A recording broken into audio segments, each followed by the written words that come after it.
tayo ditong motivational amplifier.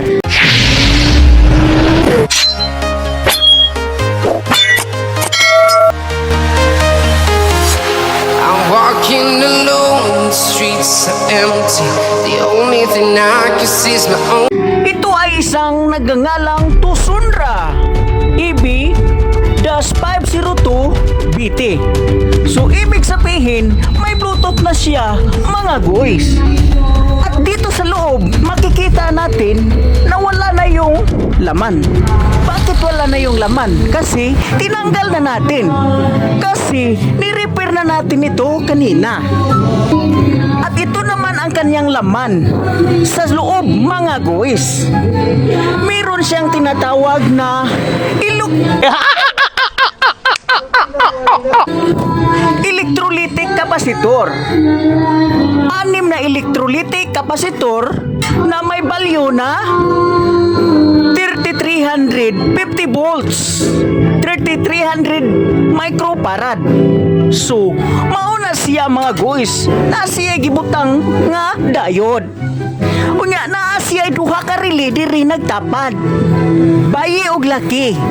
Unya ang iyang gigamit nga power output is D1047 at B817.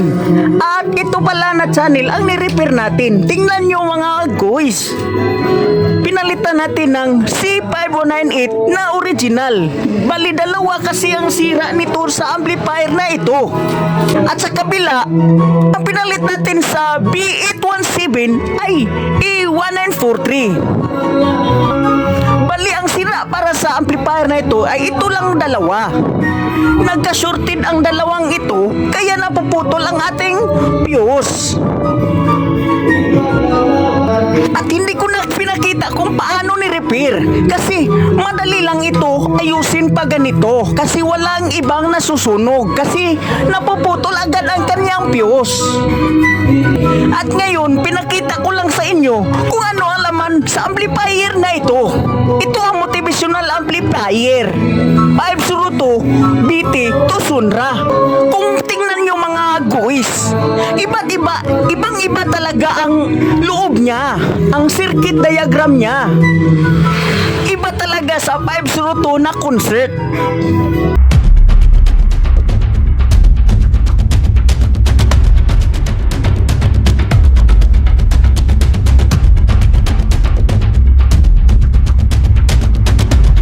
Iba talaga ang design ni Tucson-Ra. Pero ang supply niya sa AC is 31 volt 0, 31 volt AC. Ang kanyang power transistor ay 2 pairs every channel. So sa dalawang channel, bali 8 pieces transistor. So ito ang luyo niya mga guys. Itong dalawa ang sinulda sa aking mga kamay. At ito naman ang agi sa machine. At dito sa loob, may makikita tayo ditong isang baunanan. Ay, treasure para ito. Ang laman pala nito, kung bubuksan natin, siguro ay simento. Pampabigat ito sa ating amplifier kasi sobrang gaan ito. Mas gaan kasi ito sa bulsa. Hindi totoo yan. Bola lang yan.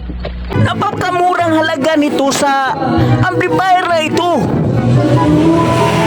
At ito ang kanyang atubangan.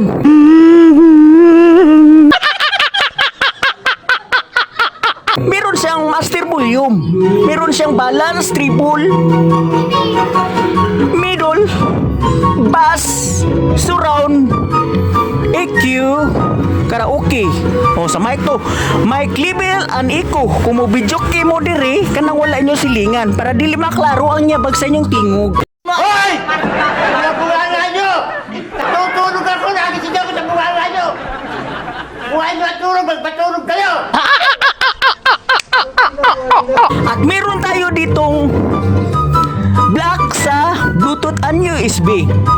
At meron tayo ditong selector A, B, at AB. Ibig sabihin ba nito sa amplifier na ito ay is 4 channel? At dyan ka nagkakamali mga parikoy. Kasi ang amplifier na ito is 2 channel lang. Nakalagay pa dito 5 channel power amplifier.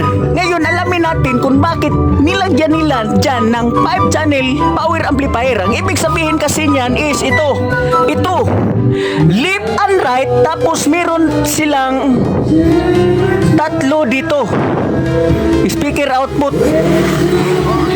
So ibig sabihin yan is sub. So nilagyan lang nila ng filter capacitor para sa tweeter natin at saka sa mid-range.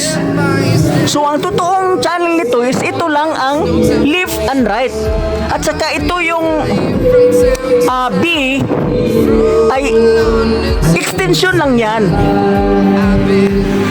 At nakaparallel yan sa bawat both channel. Sa channel right at channel left. At ngayon, kasi tapos na nating ni-repair ang motivational amplifier to Sonra 502 at tinayang ibalik. Di ko na lang ipakita kung paano ibalik. I-magic na lang natin. At ito na siya mga parikoy. Tapos natin siyang nabalik sa kanyang casing. At ngayon, ititest natin siya mga guys kung gaano nga ba ito kalakas. At ano ang kanyang protection. Ang load natin is 4 ohms. 8 ohms na D18 2,000 watts.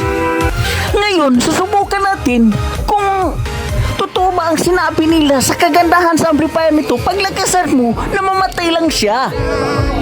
Subukan natin. Namamatay talaga siya mga parikoy.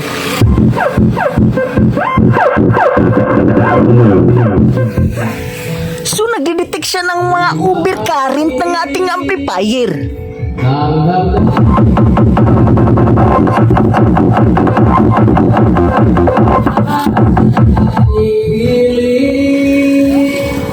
At ano ba talaga ang nakakasira sa ating amplifier mga guys? Oo ba ang sinasabi nila ang nakakasira sa ating amplifier ay ang speaker? Malaking watts? O ang ating load sa ohms?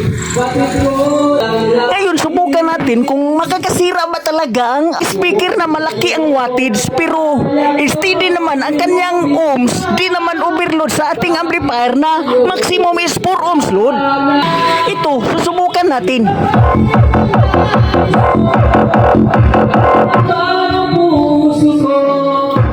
Namamatay siya pag na-overcurrent.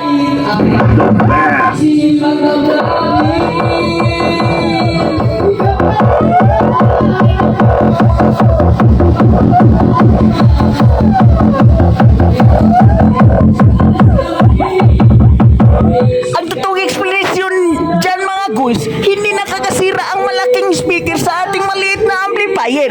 Pero hindi lang niya maibigay ang totoong lakas sa ating speaker. Kasi maliit lang ang wattage ng ating amplifier. Pero hindi siya masisira. Ang nakakisira ng ating amplifier is nag-overload ka sa ohms impedance na maximum niya, ang 4 ohms. Dapat hindi ka lumagpas sa 4 ohms. Ang totoo lang is mas maganda kung maliit ang amplifier mo, gumamit ka rin ng match sa kanya na speaker para makikita mo ang tunog na maganda para sa kanya. Pero ang sagot sa mga tanong nyo na nakakasira ba ang malaking watts sa ating amplifier ay hindi. Ang nakakasira sa ating amplifier ang kanyang ohms na load.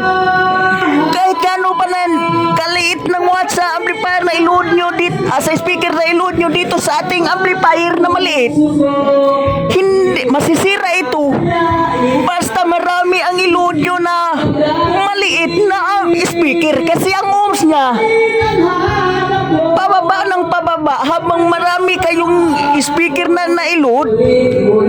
At dito lang nagtatapos ang ating video sa ngayon mga guys.